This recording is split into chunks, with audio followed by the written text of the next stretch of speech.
This segment of the exam is the eyes, ears, nose, and throat segment. We're going to start with the eyes and always begin with a general inspection step. So you take a look at your patient's eyes open and closed, and that's pretty much that. Next, you're going to be lighting the conjunctiva and sclera, and to do that, you're going to have your patient follow instructions to look up and to the right, up and to the left. Same thing on the other side, up and to the right, up and to the left, while you light the lower conjunctiva and sclera. The next step are the pupillary reactions. This requires you to use your pen light again and to have your patient look straight ahead at something, pick a spot on the wall, and then you will elicit the direct pupillary response so that you're watching the eye that you're shining the light on, and then look in the opposite eye for the consensual response. Same thing on the other side, direct and consensual. Now you can do that another way. You can look for the direct in the eye that you're shining the light on, and then the consensual in that same eye, and then the direct and consensual in the same eye. It really doesn't matter which way you do it as long as you find both reflexes, the direct and consensual, in each eye. The next step is the extraocular movements. This requires some careful instruction to your patient. You need to tell the patient to look at the tip of the pen light or your finger, either one can be used, and you want your patient to move their eyes only, not their head, when they follow the motion of your pen light. So, can you look at the tip of this pen light and move your eyes only, not your head, as I take you through certain positions, and let me know if you see anything double. You do want to inform your patient to tell you if they see double, because you may not be able to notice that their eyes are not moving consensually, but they will see double vision and be able to tell you that. So go ahead and follow the pen light and tell me if you see two pen lights at any point.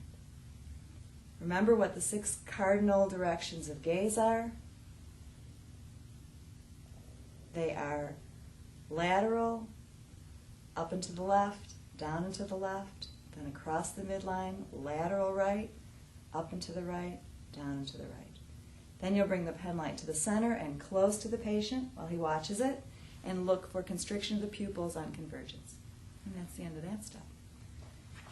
Now you're ready to use your ophthalmoscope. You'll put your ophthalmoscopic head on.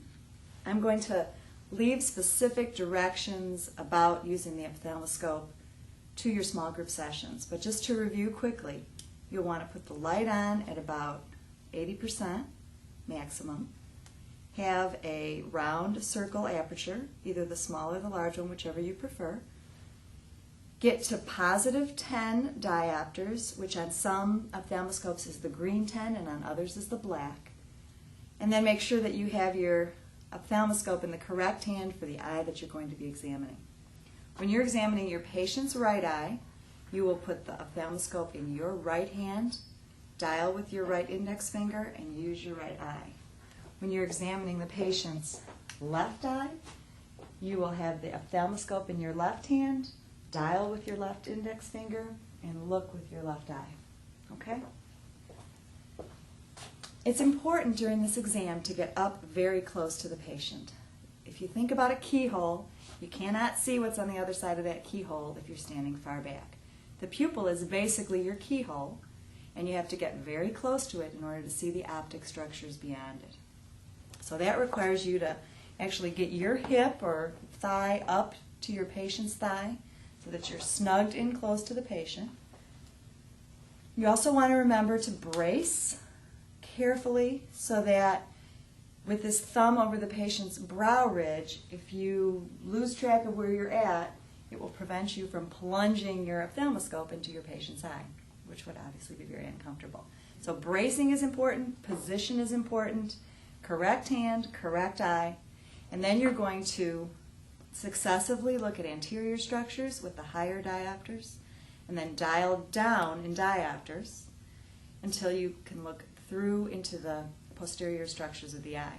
So you'll be looking for the red reflex first, then you'll get through the pupil, hopefully see vessels, focus in on those vessels, follow those vessels to the optic disc, And then take vessels out to the 4 corners of observation: nasal superior, nasal inferior, temporal superior, and temporal inferior.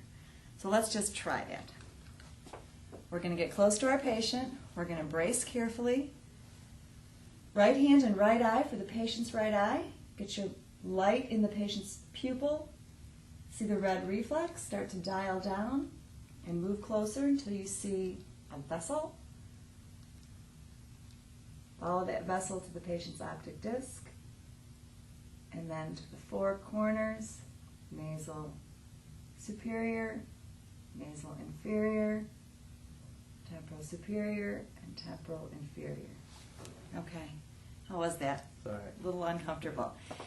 You need to give your patient also very clear instructions which will help you in completing this exam. You want your patient to look ahead at an object on the wall or an imaginary point on the wall and keep looking at that point no matter what happens. This keeps their optic disc from moving around and makes your task easier in finding it. The patient also needs to get permission to have a break. If they really feel uncomfortable or if they're tearing a lot, they can ask you for a break and you can complete the exam after they get that break. So let's try the other eye. We're going to go around. We're going to get close to the patient. Now we have our ophthalmoscope in our left hand. We're bracing with our right hand over the patient's brow, using our left eye, finding the red reflex, dialing down to get vessels, finding the disc, and then going nasal superior, nasal inferior, temporal superior, and temporal inferior. And we're done. Okay. That completes the eye exam. Now we're going to move on to the ear exam. For that, you change heads to your otoscope and put on a clean speculum. As always, you start with an inspection step. You will see this better when I come around on the other side, but you'll be looking behind the ear and at the pinna, pulling back gently on the pinna, bracing carefully with your little finger while you insert the speculum behind the tragus and find your landmarks. When I come around on the other side, you'll see this better. You do want to hold your ophthalmoscope like this, not like this, not like this, as I've seen some people do. The reason to hold it like this is so that you can use your small finger to brace. It's not as big of an issue with adults who will usually cooperate with your exam, but with children whose heads may be moving or may be thrashing because they don't want you to do this, if you're braced with your little finger against their cheek, ideally you're not going to be causing them pain by plunging your speculum into your patient's external canal. So you'll look at the behind the ear, look at the pinna, lift up and back on the pinna to straighten the external canal, brace with your little finger, place your speculum gently inside the tragus, move forward until you see your landmarks. And you're done. If you're patient, you should give your patient permission to tell you whether this is uncomfortable. If you are hurting the patient, you are doing something wrong because you shouldn't be. That completes the ear exam. Next is the nasal exam, which is simple, only has a couple steps. You ask your patient to tip their head back, compress the tip a little, light both nares, and then look to see if there's any evidence of a nasal perforation, and you're done with that part of the exam.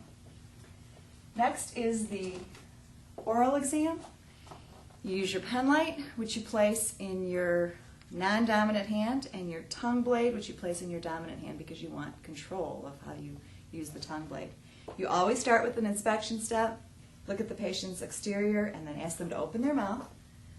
The first step is to look at the gums, mucosa, and teeth, and you do that upper and lower while you light your way.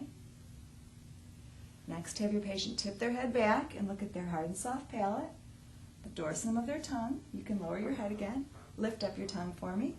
You look under the tongue. Now have the patient put their tongue in their cheek, and you can light the sides of the tongue very well. Same thing on the other side. Open mouth, light the sides of the tongue. This is a common place for oral cancers, so especially in smokers, you want to get a good look at that. Lastly, you have the patient stick their tongue out and phonate, say ah. Good, while you watch for the rise of the uvula. So that really completes the mouth exam.